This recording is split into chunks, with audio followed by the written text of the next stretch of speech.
જો સમજી રાખો બાવાજી, એકલા તીર્થ કરે કલ્યાણ નહીં થાય. શાસ્ત્રમાં કીધું ન હમ્યાની તીર્થાની ન દેવામૃત શિલામયા તે પુનંતી ઉરુ કાલે ન દર્શના દેવ સાધવ. એ કલ્યાણ કરે પણ બહુ લાંબા સમય, ત્યાં જન્મ પાછો આપણને સંગ ફેર થઈ જાય. અને યોગીજી મહારાજ તો કહેતા હતા ને, કડવી તુંબડી રે તું તો હરિભજન માં ગઈ. કડવી તુંબડી રે તું તો હરિભજન માં ગઈ. કાશીએ જઈને કરવત મુકાવ્યા તોય ન મેઠી થઈ રે. કડવી તુંબડી રે તું તો હરિભજન માં ગઈ.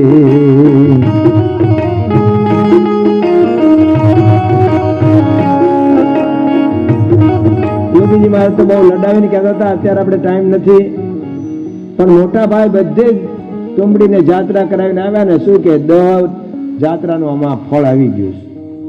ગંગામાં નવરાવી છે, ઠાકોરજી પાસે છે, પૂજારીને થોડુંક લાગવગ કરી અને છે ભગવાનને અડાડી છે, પણ કડવી નહોતી મટી.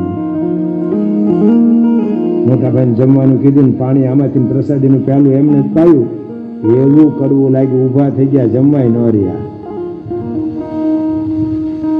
ગામમાં સંત આવ્યા હતા, એની સેવામાં હતા નાનો ભાઈ, એનો સત્સંગ કરતો તો એને જઈને કીધું કે બાપુ તમે આ તુંબડીમાં પાણી પીવો છો તો કડવું નથી લાગતું? કે ના, અમારે તો કડવું બહુ નીકળ્યું પાણી એમાંથી, મારી પાસે લાવજો એ તુંબડી. લઈ ગયા, 2-5 દિવસ રાખી, પાછી આપી, હવે આમાં પાણી ભરજો, હવે કડવું નહીં રહે.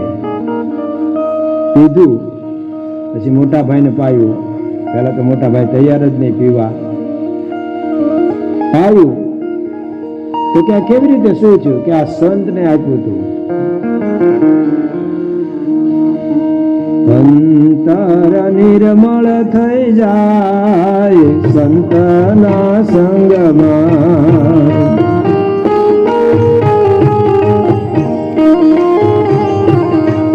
જ્ઞાનને ભક્તિ ભરાય સંતના સંગમાં.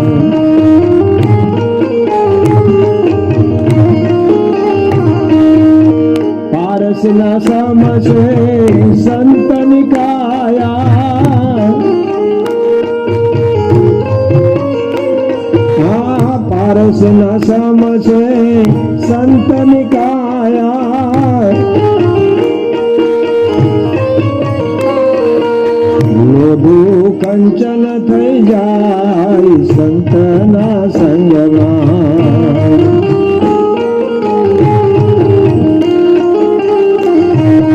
લોભુ કંચન થઈ જાય સંતના સંગમાં.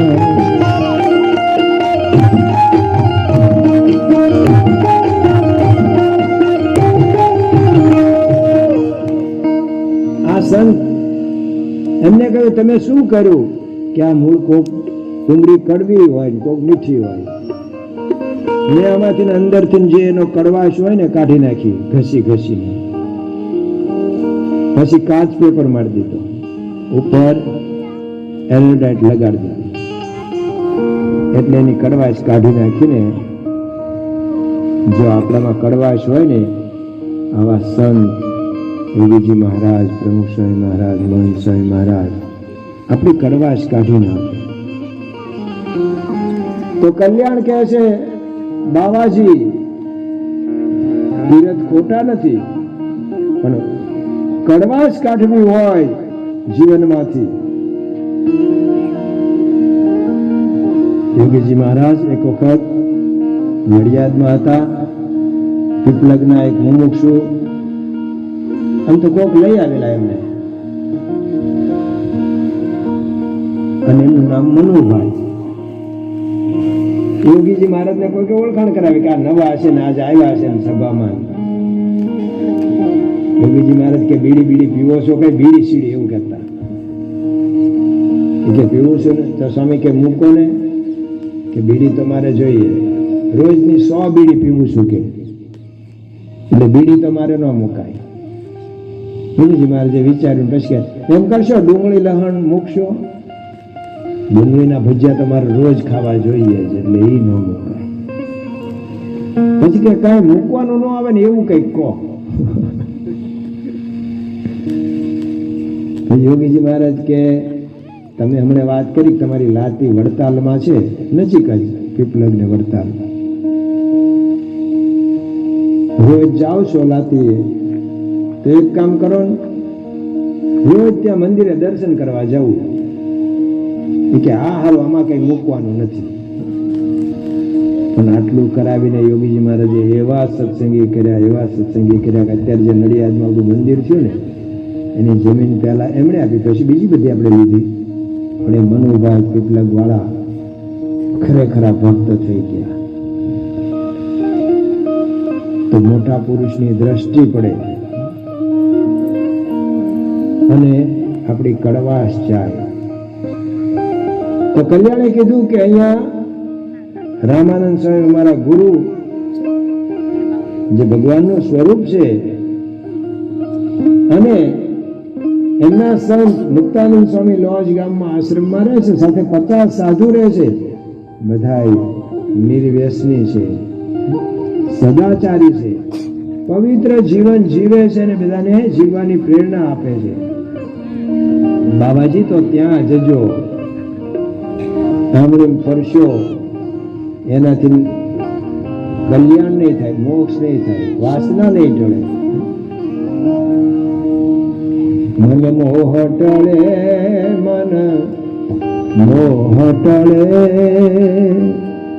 રામ મળે નિરમળ હરિજનના સંગથી.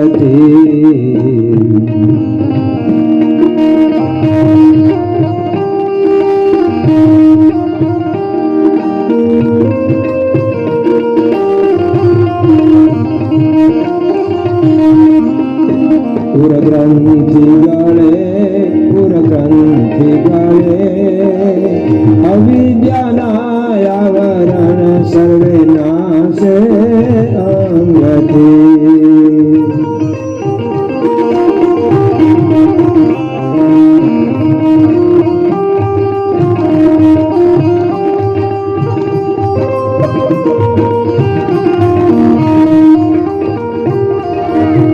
સદગુરુ બ્રહ્માનંદ સ્વામી અનુભવથી કહે છે મન મોહ ટળે. ક્યારે મન મોહ ટળે? રામ પણ મળે પણ નિર્મળ હરિજનના સંગથી, આવા ગુણાતીત પુરુષના સંગે કરીને. પણ આપણને એ થાય કલ્યાણને કેવી નિષ્ઠા હશે કે અજાણ્યા બાવાજીને પણ એને આ વાત કરી કે અમારા ગુરુ આવા સમર્થ છે, તમે ત્યાં જાઓ. અને વર્ણિને પણ યાદ આવ્યું, કારણ કે એમના માતા પિતાના ગુરુ રામાનંદ સ્વામી, અને અત્યારે ક્યાં છે એ ખબર નહોતી, પણ કલ્યાણે એડ્રેસ આપી દીધું, એમને પણ સ્મૃતિ થઈ કે હા, ગુરુ બિને જ્ઞાન નહીં, ગુરુ બિને ધ્યાન નહીં, ગુરુ બિને આત્મવિચાર ન લહત હૈ. વાત તો સાચી છે કે સદગુરુ શરણે રે હો જાઈએ, હે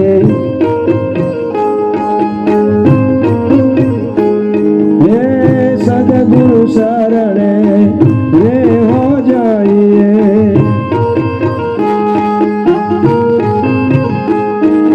જઈને આપણે સુખિયા થઈએ.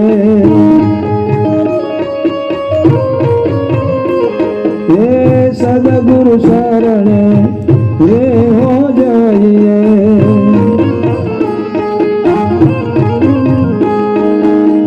તન મન ધન અર્પણ હો કરીએ. હા, તન મન ધન અર્પણ હો કરીએ.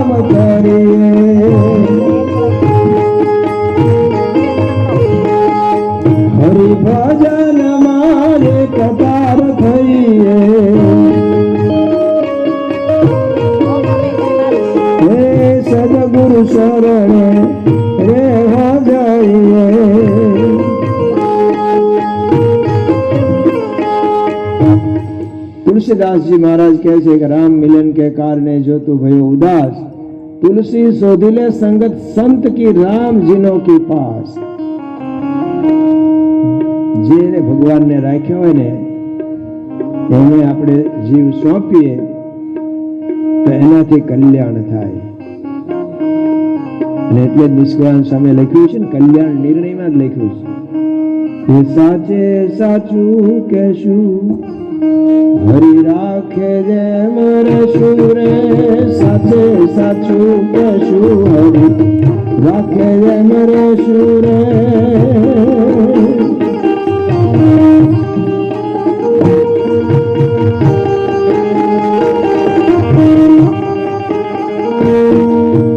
જેની તેની વાતે નથી કલ્યાણ કોઈ ભાતે રે.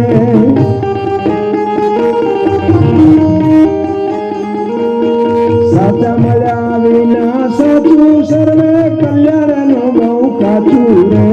સાચે સાચું કહેશું હરિ રાખે જેમ રહેશું રે.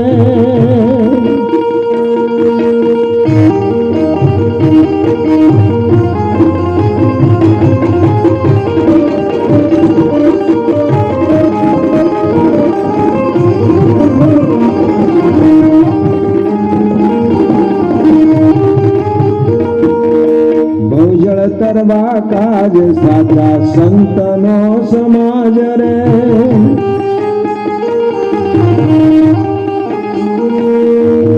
ખોટા સંગે ખોટ આવે, ખોટા સંગે ખોટ આવે, બાંધ્યા પાણા તો બુડાડે રે.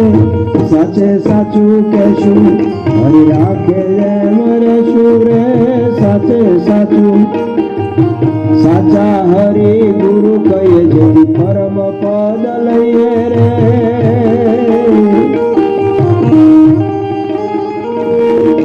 કેવલ્ય મુક્તિના દાતા નથી બીજાને કહેવાતા રે. સાચે સાચું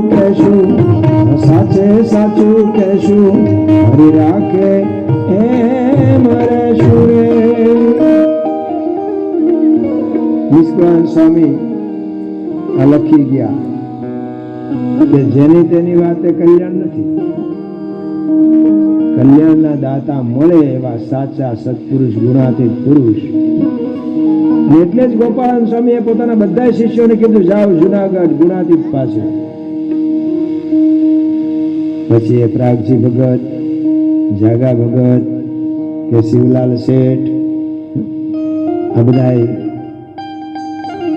મૂળ તો ગોપાળાનંદ સ્વામીના શિષ્યો, પણ ગોપાળાનંદ સ્વામીએ ચીંધ્યા ગુણાતીત થવા માટે ગુણાતીતની જરૂર. સાયન્સનું ભણવું હોય તો સાયન્સ કોલેજમાં જ ભણવું પડે ને ભાઈ. આર્ટ્સ કોમર્સમાં ભણે ને પછી સાયન્સ રાખ્યું હોય તો ચાલે. અને એમાંય પાછા એના નિષ્ણાંત અને ખંતીલા હોય પાછા એવા ભણાવવા વાળા. અને એટલે જ કોક સ્કૂલમાં એડમિશન માટે પડા પડી અરે ઓન બોલે છે, અને કોક સ્કૂલ વાળા ગોતતા હોય છે કે થોડીક સંખ્યા થઈ જાય ને તો બંધ ન પડી જાય. હા, કોક ભણે છે એવું. અમારે ત્યાં પ્રકાશભાઈ વ્યાસ, એના દીકરા અક્ષર વ્યાસ, પ્રકાશભાઈ અને યુવક મંડળમાં સાથે હતા એટલે અમે પ્રકાશ જ કહીએ. એના દીકરા અક્ષર અત્યારે ભાવનગરમાં ડેપ્યુટી ડીડીઓ તરીકે નિમણૂક એમની થઈ છે, પહેલા મામલતદાર થયા. પણ એક જ્યારે મારે નોકરી માટે મેં એપ્લાય થયો 18 જગ્યાએથી આવ્યા કોલ લેટર અમારે ત્યાં આવો. પ્રશ્ન થઈ પડ્યો ક્યાં કઈ લાઈન કઈ નોકરી લેવી. જો એક સાથે 18 જગ્યાએથી એને કોલ લેટર આવે. બીજો એક ભાઈ અમારે ભાવનગરમાં જ મળ્યો, મને કે કઈક પ્રાર્થના કરજો, કઈક ભલામણ કરો, પણ ક્યાંય અરજી કરીશ. મને કે 32 જગ્યાએ કરી પણ કોઈ નથી કહેતું કે આ ગયા. એ ભણ્યો કહેવાય. તો બે જોઈએ, ગુરુ પણ એવા હોય અને સામે મુમુક્ષુ હોય. અને આપણે કહેવાનું એ કે કલ્યાણે જો આટલી વાત ન કરી હોત તો રામાનંદ સ્વામીનું એડ્રેસ હજી વર્ણીને ન મળે.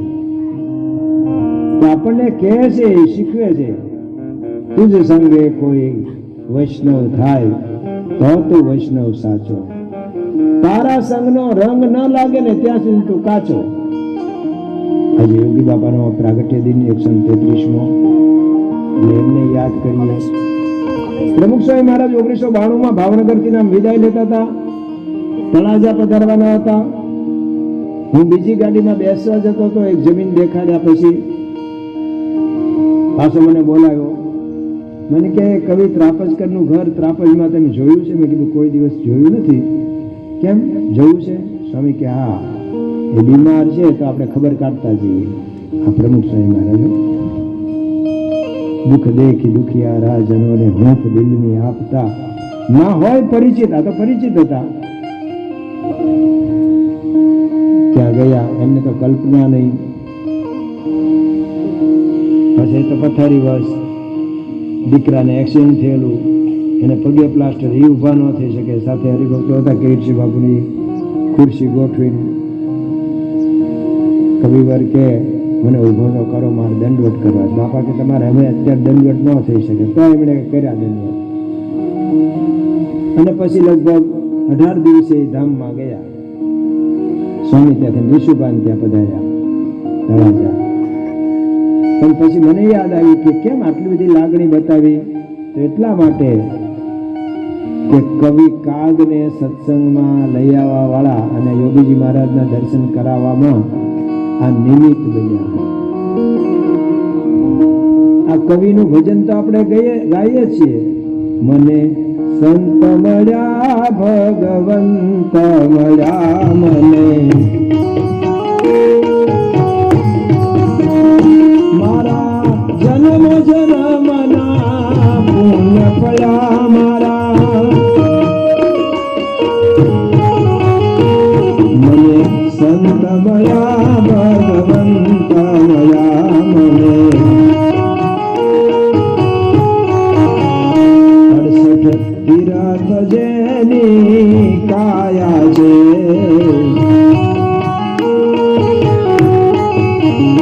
જે સત્સંગીઓની છાયા છે.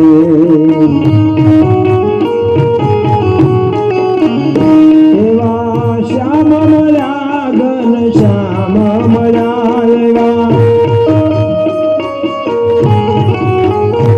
મને સંત મળ્યા ભગવંત મળ્યા મને.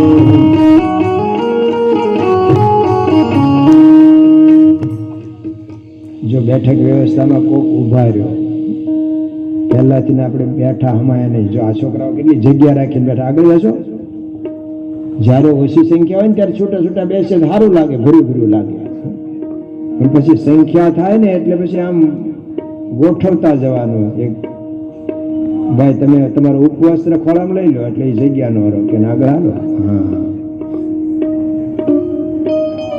એક લાઈન આમ ડોક્ટર સ્વામી આપણને શીખવાડ્યું, આડી ઊભી લાઈન જોઈ લેવાની અને આગળ લાઈન વાળા છેક ધાર સુધી બેસવાનું. અને આગળ કંતાન પાછું છે એટલે તમારા કાંકરા હાથમાં આવશે નહીં, નહીં તો તમે રમ્યા કરો.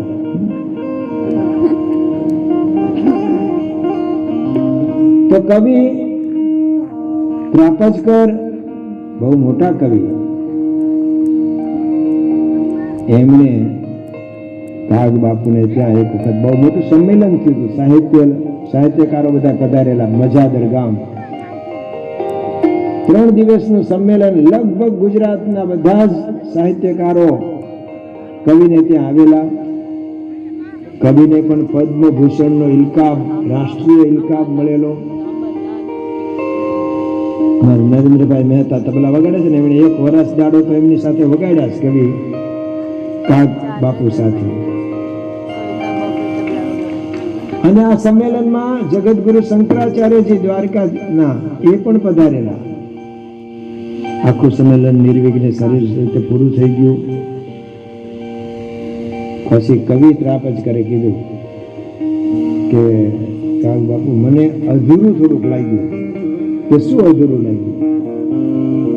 આપણે શું નથી કર્યું? બધાને રમાડ્યા, જમાડ્યા, ભેટ આપી, બધાને સાલ ઓઢાડી, સન્માન કર્યું, બધું સાચું, બધા આવ્યા. પણ મને એમ છે કે જો યોગીજી મહારાજ આવ્યા હોત ને તો બહુ શોભી જાત. યોગીજી મહારાજનું નામ તો સાંભળેલું કવિએ, પણ કે પહેલા તે કીધું હોત તો, બે ભાઈ બંધ પહેલા તે કીધું હોત તો, પણ કે ભલે ને હજી આવે તો જ્યારે આવે ત્યારે લાભ લાભ ને લાભ જ છે. આપણે આમંત્રણ આપવું જોઈએ કે ક્યાં હશે. આમ તો ખબર ન હોય, પણ લગભગ ગોંડલ આપણે કદાચ મળી જાય. અને પછી કવિએ જ ભજન લખ્યું છે ને, જોગીએ ગોંડલ ને ગોકુળ બનાવ્યું, ગોકુળ બનાવ્યું.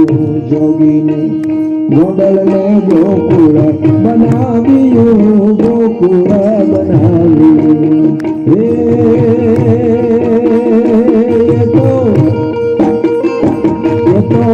સોરઠના સાધુને ભાવ્યું રે, તો સોરઠના સાધુને ભાવ્યું રે.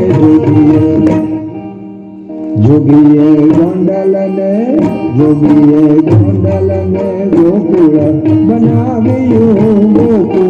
બનાવ્યું. જોગીએ પછી તો કાગ બાપુએ જ આ ભજન લખ્યું, ગોંડલ વાળા યોગી તમારી. ગોંડલના જ ગણાય યોગીજી મહારાજ. પત્ર લખી આપ્યો, પધારવા વિનંતી કરી. યોગીજી મહારાજે શું કીધું કે અહીંથી અમે સારંગપુર જવાના છીએ, પહેલા કવિરાજ ને સારંગપુર લઈને તમે આવો, પછી આપણે ગજાદરનું નક્કી કરીએ. કવિ એક પ્રસ્તાવનામાં લખ્યું છે યોગી માળામાં કે